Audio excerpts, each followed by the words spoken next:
Ému, en PLS. Je suis resté 10 minutes en fixant l'écran à la fin du générique. Quel courage. Vivement la suite. De la poésie et tellement d'amour. C'était magique. Hashtag, c'est trop. On PLS again. The best. Extraordinaire. Mohamed Salah. Mo Salah la la la la la la la la.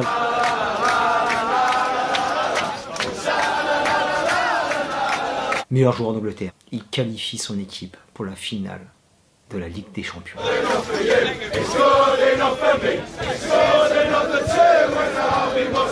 Parenthèse footballistique confirmée. Messieurs, dames, bonjour, préparez-vous pour une guerre de l'infini. Et au-delà, on embarque pour le tant attendu Infinity War. Commençons par des chiffres. Ce film fête les 10 ans du Marvel Cinematic Universe. Rappelez-vous de ce premier film avec Iron Man. Tant de chemin parcouru, parfois douloureux. Et surtout un chiffre, 6 ans, qu'on attendait Thanos. Thanos est arrivé sans se presser, le gros Thanos. Désolé. On l'avait entreaperçu dans la scène post-générique du premier Avengers, dans la scène post-générique des Jeux Ultron.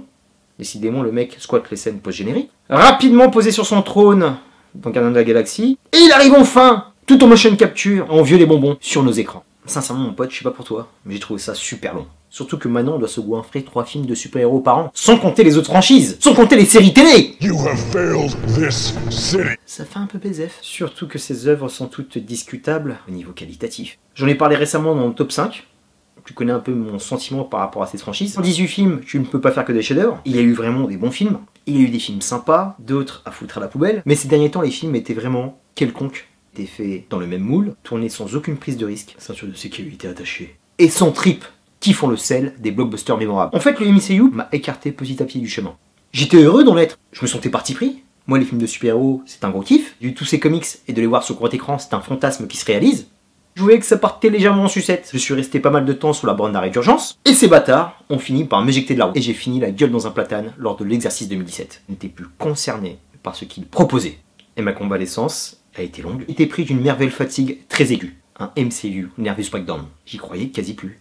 D'autant plus que j'ai préféré ce que proposait son auguste concurrence, voire même ses séries télé. Coucou Netflix! C'était loin d'être parfait, mais il tentait des choses, là où Marvel Studios ne s'est jamais aventuré pendant presque 20 films. Merde! Mais une lueur d'espoir a jailli de la nation la plus riche et moderne du monde, du fin fond de l'Afrique. Wakanda Forever! Avec Black Panther, qui m'a ramené à la raison. Il y avait encore des choses à dire pour le MCU. C'était loin d'être un chef-d'œuvre, mais c'était vraiment réussi. Et ça faisait tellement longtemps que c'était pas arrivé! Tu vois, Marvel, quand tu veux, tu peux. Et Infinity War prenait directement la suite de notre Black. Donc, comme toute cette cohorte de fans du MCU, Marvel!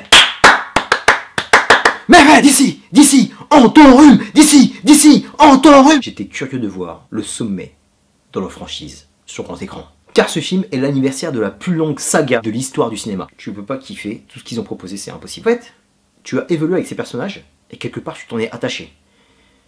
Et même si tu prends un peu de recul et t'es un peu vénère, t'as quand même envie de savoir ce qui se passe. Et avec ce procédé, il faut reconnaître qu'ils ont été très forts. Tu vas la fermer ta bouche et tu vas me dire ce que t'as pensé du film. Ok, j'arrive. J'ai vraiment apprécié cet Infinity War. J'avais du mal à me projeter, je me suis pas fait de plan sur la comète, et j'ai bien kiffé. C'était le film que j'attendais. Et ils m'ont donné même quelques petites surprises. Plutôt cool pour un film qui était casse-pipe. Très honnêtement, je m'attendais à sortir ma machette pour découper un chouïa plus, mais je n'ai pas vraiment grand chose à lui reprocher. J'ai quelques contrariétés, mais les points positifs l'emportent. Donc restons enthousiastes. Ce film a fait le taf que j'attends d'un blockbuster. Par contre, je tiens à te clarifier une chose d'entrée. Beaucoup de personnes sont sorties de la salle choquées en criant au génie ou en PLS, position latérale de soumission. Et j'ai envie de dire, tant mieux pour eux. Si le cinéma t'apporte ce genre d'émotion, c'est cool. Mais de mon point de vue, et ça ne regarde que moi, ce film n'est pas un chef-d'œuvre qu'on nous vend depuis tant d'années. Ce n'est pas le meilleur film du MCU, et ce n'est pas pour moi le film de l'année. C'est une machine de guerre bien huilée, tous les rouages fonctionnent à plein régime, mais qui conserve des faiblesses inhérentes à cet univers. Je te parlerai dans mes bémols.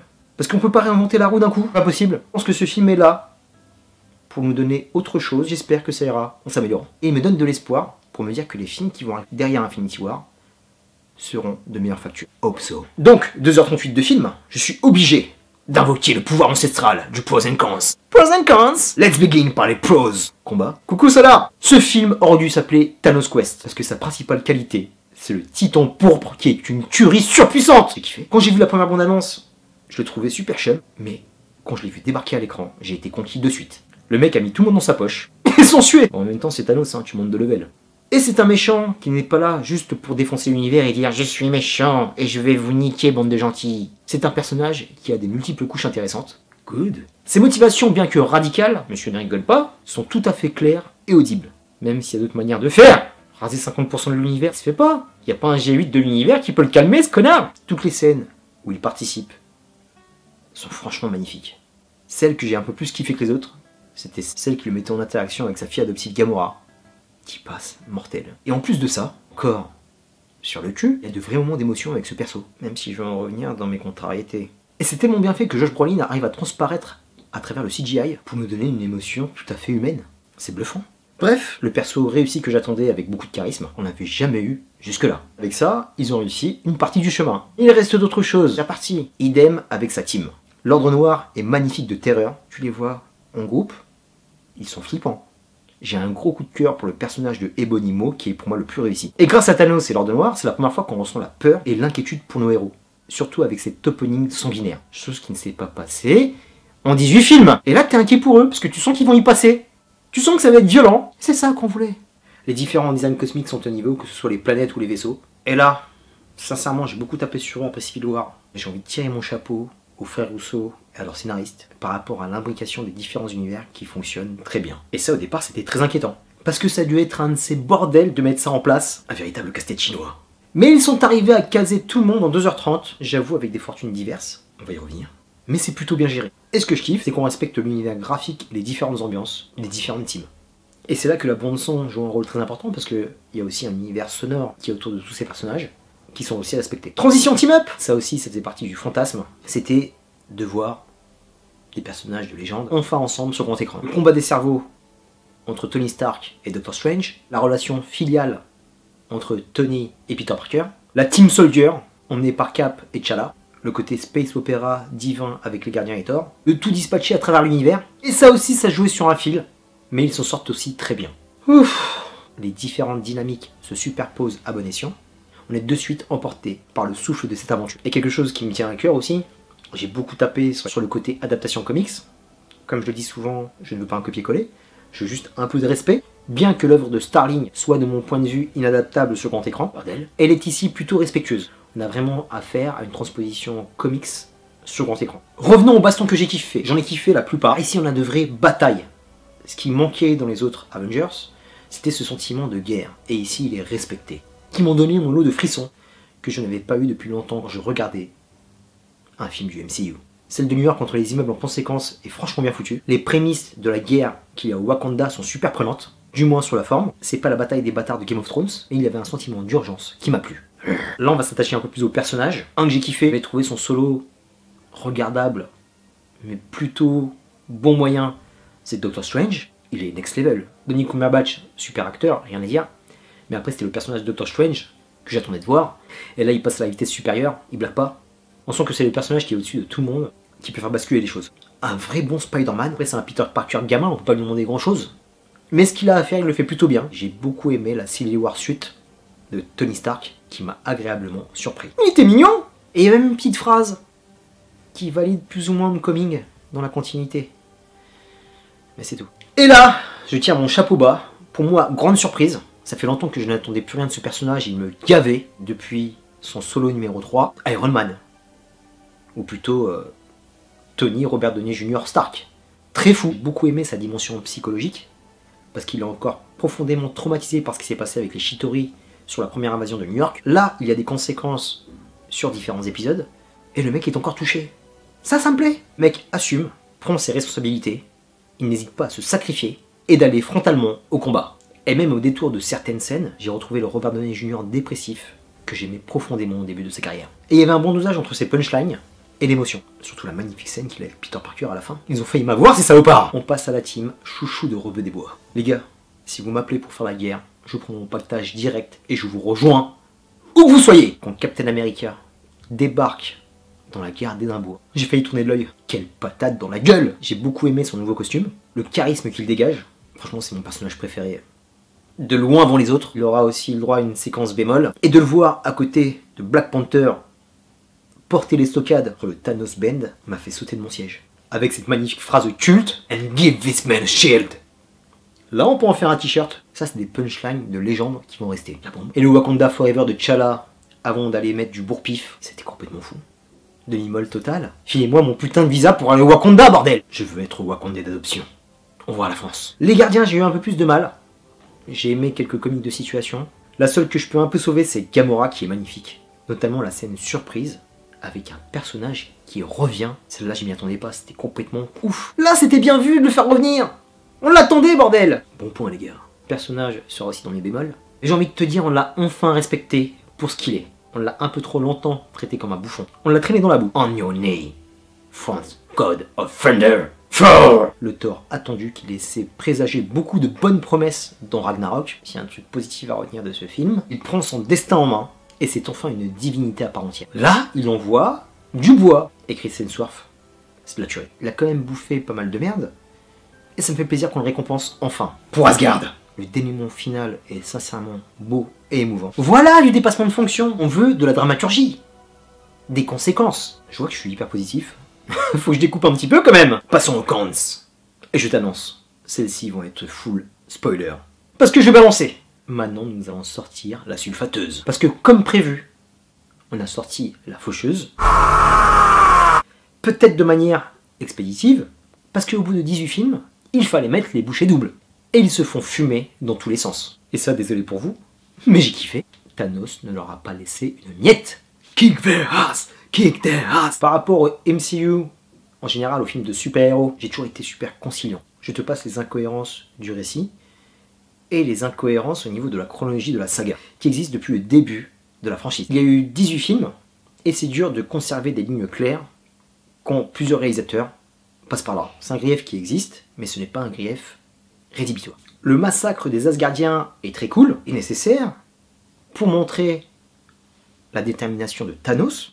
Mais les gars, vous faites bouffer une ellipse d'entrée. J'aurais vraiment aimé qu'on voit le massacre et l'explication qu'il y a dû avoir entre Thanos et Thor. Parce qu'il n'a pas dû se laisser faire. Avant d'aller par terre, il s'est passé quelque chose. Et quid de la Valkyrie, qui est montée à bord à la fin de Ragnarok? La meuf s'est plutôt bien se taper.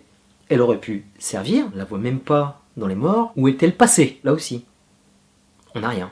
La mort de Loki et Heimdall est expédiée en mode on n'a pas le temps. C'est des personnages qui sont là depuis la phase 1. Ça aurait été plus sympa de les respecter un peu plus. Méchant. Restons sur Thor. Dans Thor Ragnarok, on nous explique que monsieur n'a plus besoin d'armes pour se battre. Alors pourquoi le faire retourner à l'autre bout du cosmos pour se faire une putain d'hache? Par un nain géant qui est bien sûr Peter Dinklage.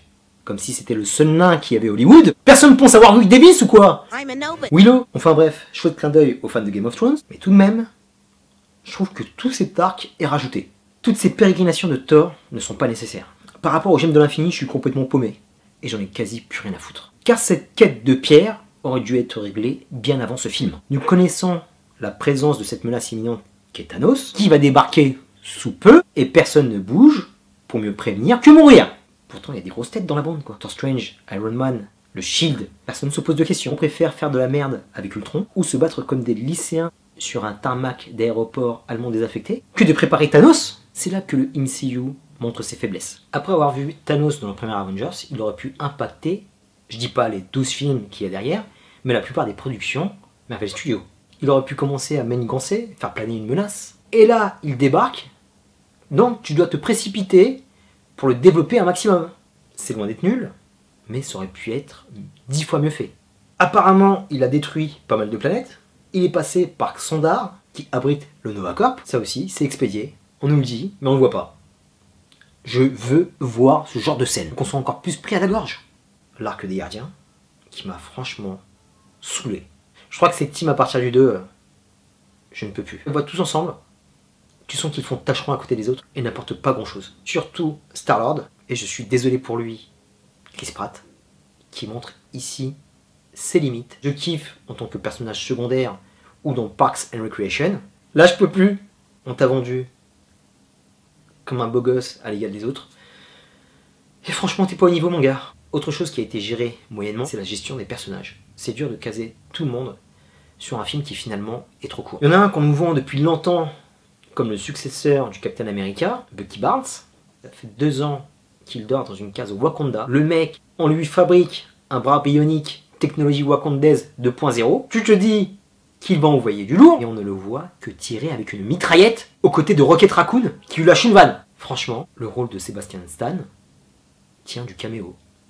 Rien de plus. Et deux autres qui me chagrinent énormément, Cap et Blackie. Ils sont super beaux, mais ils sont trop en arrière-plan par rapport aux personnages qu'ils incarnent. Pareil avec Black Panther, on a fait venir tout l'arrière-pays wakandais. On voit M'Baku qui est là aussi pour combattre, mais il ne fait que crier. À quoi ça sert? Juste pour le poster? L'humour, la comédie dans les films d'action ne m'a jamais dérangé, j'apprécie. J'ai toujours du mal avec le LOL de Marvel. La moitié de l'univers va disparaître, et on nous parle du poids de Star-Lord, et on voit Thor et Captain America qui se reluquent. Non les gars, on est dans Infinity War. Comment tu peux faire une blague vaseuse au milieu de cette baston? Je suis pas d'accord. Et là, un autre bémol qui me tient à cœur, et qui me fait chier énormément au niveau de la cohérence. On est dans un univers de super-héros. Je veux bien laisser passer certaines choses, mais on a plus qu'un gros souci au niveau du coefficient de puissance. Il y a des personnages qui n'ont pas été là, parce qu'ils ne peuvent pas rivaliser avec ce qu'il y a en face. Comment tu peux me vendre le fait que Black Widow, plus loin, Okoye, peuvent rivaliser avec Proxima Midnight? Comment? La nana avec un petit doigt, les terrasses, ce n'est pas possible. Idem pour l'ami Star-Lord, c'est le fils d'Ego, on comprend que c'est un peu plus qu'un humain. Dans les Gardiens numéro 2, on voit qu'il a des pouvoirs. Pourquoi le mec ne fait que tirer avec ses rayons laser sur Thanos alors qu'il peut les utiliser? Explication? Non, même pas. Vision est censé être un synthézoïde surpuissant depuis Age of Ultron. Le mec est passé sur 3 films, à part avoir soulevé le marteau de Thor, je me rappelle pas d'une scène où Vision est vénère. Et le mec est de plus en plus faible de film en film. Les combats étaient plutôt bien menés pour la plupart, mais la guerre au Wakanda versus les minions de Thanos, avec leurs multiples bras, est illisible. C'est super bordélique. Et ça passe tellement vite qu'on a à peine le temps d'apprécier. Et on arrive au sommet des bémols, où s'arrêtera la chute de Hulk. Ce personnage est martyrisé de toutes parts. À chaque film, c'est jamais le même Hulk.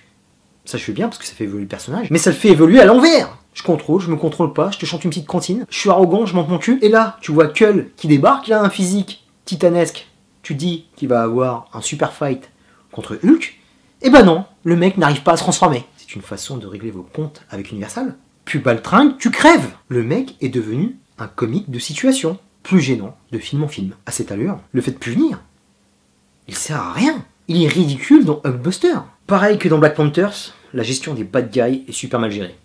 T'en as un qui était stylé, et tu le fais disparaître par un Trix. Je veux bien qu'il soit vénère, mais tu peux le faire durer un peu plus longtemps, s'il te plaît. Et la scène finale, plus la scène post-générique, sont très réussites. Le MCU n'avait jamais fait quelque chose d'aussi émouvant, avec cette belle feuille d'automne. Emporté par le vent. Mais j'ai 2 griefs par rapport à ça. Je ne validerai cette scène que si ces différents super-héros passés à la trappe ne reviennent pas à la vie dans la partie 2. Là, il y aura portage de testicules de leur part. On savait que ça allait être dramatique. On pensait même qu'on aurait vu un passage de témoin entre une sorte d'équipe New Avenger emmenée par Spider-Man, T'Challa et l'ancienne équipe. Finalement, ça m'a pas dérangé qu'ils aient conservé la Trinité pour cette partie 2, mais il ne faudra pas se rater, car entre-temps, il y aura l'arc Carol Danvers, Captain Marvel. Ce film se passera dans les années 90, donc dans le passé, et il faudra avoir une explication solide à nous expliquer pourquoi il n'est pas apparu sur Terre ou dans l'espace pendant ces 18 films. Parce que c'est sympa d'envoyer un Captain Marvel signal, mais il était où pendant ce temps-là? Donc, très casse-gueule. Je demande à voir. Et franchement, j'ai l'impression que le film il a été cuté sur sa fin, même s'il manquait facilement 10 minutes. La fin est super abrupte. Je suis sorti du cinéma, j'étais focalisé sur cette fin. C'est très joli. Le Thanos est dans le pré, mais j'ai l'impression que quelque chose est passé à l'as. Il fallait en finir. Pour revenir au personnage de Thanos, c'est la vraie réussite de ce film, mais avec lui aussi, j'ai quelques contrariétés. C'est très bien de nous avoir fait un personnage avec différents caractères. J'ai sincèrement l'impression qu'ils ont trop voulu l'humaniser. J'aurais voulu le voir plus sanguinaire, plus titan fou, comme dans le comics. Il y a quelques plans où on voit Samu qui culpabilise et qui porte un fardeau trop lourd sur lui. C'était un peu gênant. Parce qu'en voyant comme ça, plus le film avance, plus la crainte se dissipe. Il n'y a pas ce sentiment d'urgence qu'on avait par exemple avec un Heath Ledger dans Dark Knight. J'aurais vraiment voulu le voir plus mad. Et surtout par rapport à ça, c'est que les Avengers sont complètement disparus. On nous dit à la fin, vous reverrez Thanos dans la suite, on parle plus des Avengers. Limite, c'est lui le héros du film. Je trouve que c'est un peu trop forcé. Faut pas oublier que c'est lui le bâtard. Ce qui est cool, c'est qu'on sait pas du tout où on va sur la suite, et ça c'est très bien. Pour conclure sur Infinity War, à défaut d'être le chef-d'œuvre à lancer, c'est un vrai bon film. Un superbe spectacle, prenant et plaisant. Et c'est déjà très bien. Après ce que j'ai subi en 2017. Il y a un léger dépassement de fonction qui n'en sera que meilleur pour la suite du MCU. Rendez-vous l'année prochaine pour cette fameuse suite, très chaud, qui j'espère conclura la phase 3 et 10 ans de cette cinématique de belle manière. J'espère qu'on assistera à une nouvelle ouverture de la franchise avec un nouveau statu quo. Car je pense qu'on a fait le tour de la question sur pas mal de personnages et d'acteurs. Car il faut commencer à nous filer du son neuf comme un MCU. Terminus pour Infinity War. Je te dis à très bientôt pour de prochaines vidéos. D'ici là, porte-toi bien. Je te fais des bisous de l'infini et au-delà. Peace. Thanos, Thanos, Thanos, Thanos.